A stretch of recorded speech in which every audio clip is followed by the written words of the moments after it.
CJSOM, on va faire un point Mercato 1 puisque ça s'est accéléré ces 24 dernières heures.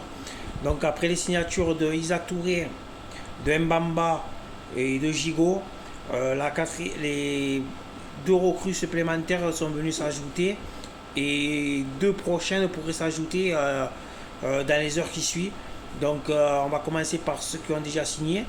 Le premier est une très très bonne nouvelle là, puisque Jonathan Claus a signé ce matin, puisqu'il a passé sa visite médicale ce matin et a signé dans la foulée. Donc très bonne opération pour Pablo Longoria qui en faisait une priorité, et moi aussi j'en faisais une priorité d'ailleurs, de Jonathan Claus au poste d'arrière droit, qui va nous faire du bien, qui va nous faire oublier Paul Lirola, puisque Paul Lirola à mon avis sera sa doublure. Donc ça va nous changer, puisque très très bon défenseur qui s'est en plus centré, qui a fait 11 passes décisives la saison dernière. C'est énorme pour un latéral tout simplement, hein. Il est 4e ou 5e meilleur passeur dans le championnat la saison dernière, hein. Donc voilà, après bon, c'est pas une star, mais c'est un joueur qui va donner satisfaction, et c'est sûr. En plus qu'il a en vue la Coupe du Monde avec l'équipe de France, donc je pense qu'il va faire une grosse année. Donc voilà. Ensuite il y a Luis Suarez. Bon, c'est pas le Suarez de l'Uruguayen, hein. C'est le Colombien qui a signé aussi. C'est un attaquant. Il est l'année dernière, enfin, son précédent club, c'était Grenada en Espagne, où il a marqué 8 buts. Dans un club quand même qui a joué, qui est descendu d'ailleurs en Liga Espagnole B. C'est quand même assez correct pour un club qui jouait le maintien toute l'année, quoi. Son précédent club avant Grenade, c'était Saragosse, où il a inscrit 19 buts. Même si c'était en Ligue 2 espagnole, quoi, il a quand même inscrit 19 buts. Bon, après, d'après ce que j'ai appris, parce que bon, je connais pas trop bien le garçon, hein, pour être honnête. C'est un joueur qui est pas mal, qui va marquer quelques buts, quoi. Je pense qu'il va marquer quelques buts. Bon, il va faire des loupés aussi, hein, parce il en manque aussi pas mal, hein. Je sais que sur un de ses derniers matchs, il avait tiré au-dessus un penalty à au moins 3 mètres de la cage. Mais c'est un joueur par contre qu'il a une combativité, il a une grinta comme tous les Sud-Américains un peu. Il fait penser un peu à un Lucas Ocampos, quoi. Voilà, quoi. C'est le style de joueur comme Lucas Ocampos, sans les comparer, mais c'est un peu ce même style-là. Combatif et agressif va au pressing, quoi. Il va au pressing. Donc voilà.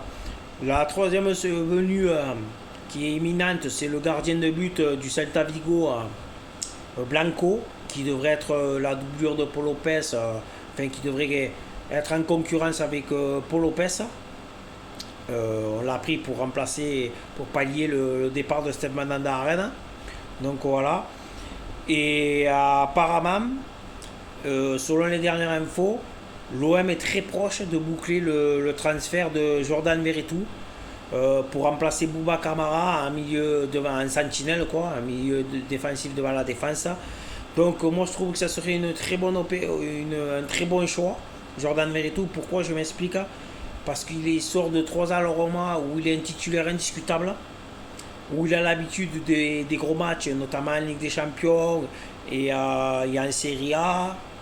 Il est, je pense, complémentaire avec Guendouzi et Gerson aussi. Il ne faut pas oublier aussi Valentin Rongier qui est énorme à ce poste-là.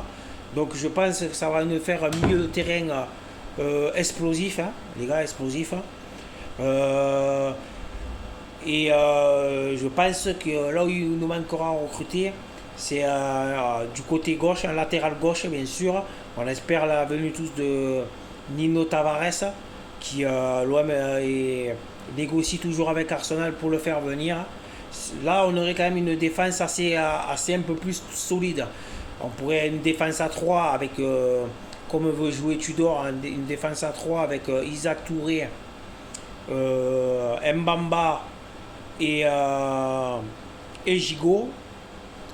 Côté gauche, Nino Tabares il signe, et côté droit, Jonathan Claus qui a signé ce matin.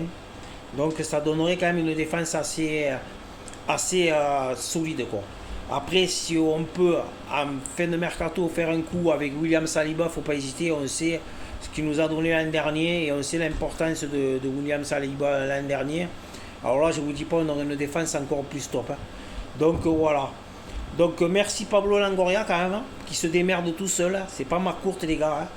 C'est Pablo Longoria qui fait tout le travail, qui se démerde nous faire, à faire ce qu'on peut faire avec les moyens qu'on a. Et bravo, monsieur Longoria, de nous faire une belle équipe, hein. Donc voilà. Donc, et puis après, je pense aussi qu'il manquera peut-être un ailier gauche.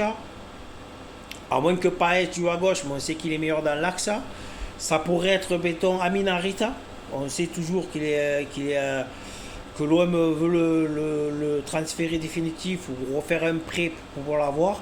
Qui pourrait être en même temps la doublure de Payet et qui pourrait jouer aussi à gauche en laissant Payet en 10 au cas où. Puisque vous savez qu'il va y avoir pas mal de rotation avec les 3 compétitions qu'on a à jouer. Donc on verra. Baba Dieng peut jouer à gauche aussi. Donc on verra bien tout ce qui peut se passer. Donc pour le moment, on va faire confiance toujours à Pablo Longoria qui fait un excellent boulot. Merci Pablo. S'il y a d'autres infos, je vous les donnerai les gars, hein. N'oubliez pas que vendredi on joue un match amical de préparation à Middlesbrough, un match contre Middlesbrough quoi. Donc je pense qu'on va avoir un OM supérieur à la prochaine fois.